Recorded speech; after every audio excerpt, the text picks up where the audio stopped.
నమస్కారం. సంస్కారం ఇది మీకు గుర్తుందా? అది ఇప్పుడు నీకు గుచ్చుకుందా? పెళ్ళైన కొత్తలో చేసిన ప్రమాణాలు. పాతపడిపోయిన ప్రామిస్ని పాతి పెట్టకుండా ఏంటి పంచాయతీలు? అడిగినప్పుడల్లా ఓటీపీలు ఇస్తానని అలిగినప్పుడల్లా పుట్టింటికి పంపిస్తానని, బయటికెళ్ళినప్పుడు ఎక్కడికి అని అడగొచ్చని, బయటికెళ్ళాక ఎప్పుడొస్తారు అని ఆరా తీయొచ్చని, మా చుట్టాలు వచ్చినప్పుడు చికెన్ తెప్పిస్తానని, మీ వాళ్ళు వచ్చినప్పుడు మటన్తో మెప్పిస్తానని, చుట్టాల్లో టాకింత తాగొత్తు పెట్టాను అన్నీ చెప్పగలను. ఇవన్నీ పాటిస్తున్నా అంటున్నారా? పాట ఇవ్వలేదు అంటున్నారా? ఆఫ్రికాలో ఆఫీస్ పని అని చెప్పి బార్లో ఫ్రెండ్స్ తో బ్యాంకాక్ ప్లాన్ చేసింది మీరే కదా?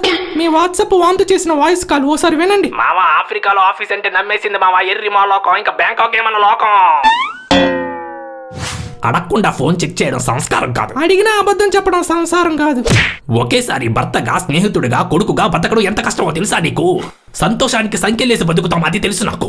అమ్మ అలకలు, ఆవిడ ఈగోలు, ఆఫీస్ రాజకీయాలు, చుట్టాల చాడీలు, అరగని అప్పులు, తరగని తిప్పలు, సడన్ గా ఎదిగే స్నేహితులు, మా ఒత్తిడిని ఓదార్చే సబ్స్క్రిప్షన్లు, మోసేవాడికినయ్యా సంకవాసన తగిలేది. నీ ప్రెజర్ ని ప్లెజర్ గా మార్చుకుంటున్నావు అంటున్నారా? బరువు చూస్తే కాదు మోస్తే తెలుస్తుంది అంటున్నా. ఒక్కరోజు భర్తగా బ్రతికి చూడు, మా కన్నీల క్వాలిటీ తెలుస్తుంది నీకు. నేను భర్త ఏంటి? ఐ కాంట్ ఐ కూడుంటాయి. భర్తను కానీ బెండైపో చూసావా? పొట్టయిప్పు చూడు పురుగులుండు, పుట్టయిప్పు చూడు పాములుండు అన్నారు పెద్దలు. దీనికే ఏంటి చెమట కమింగ్? ఆండాలమ్మ గారు, మీ ఫ్యాన్స్ వెయిటింగ్ అక్కడ.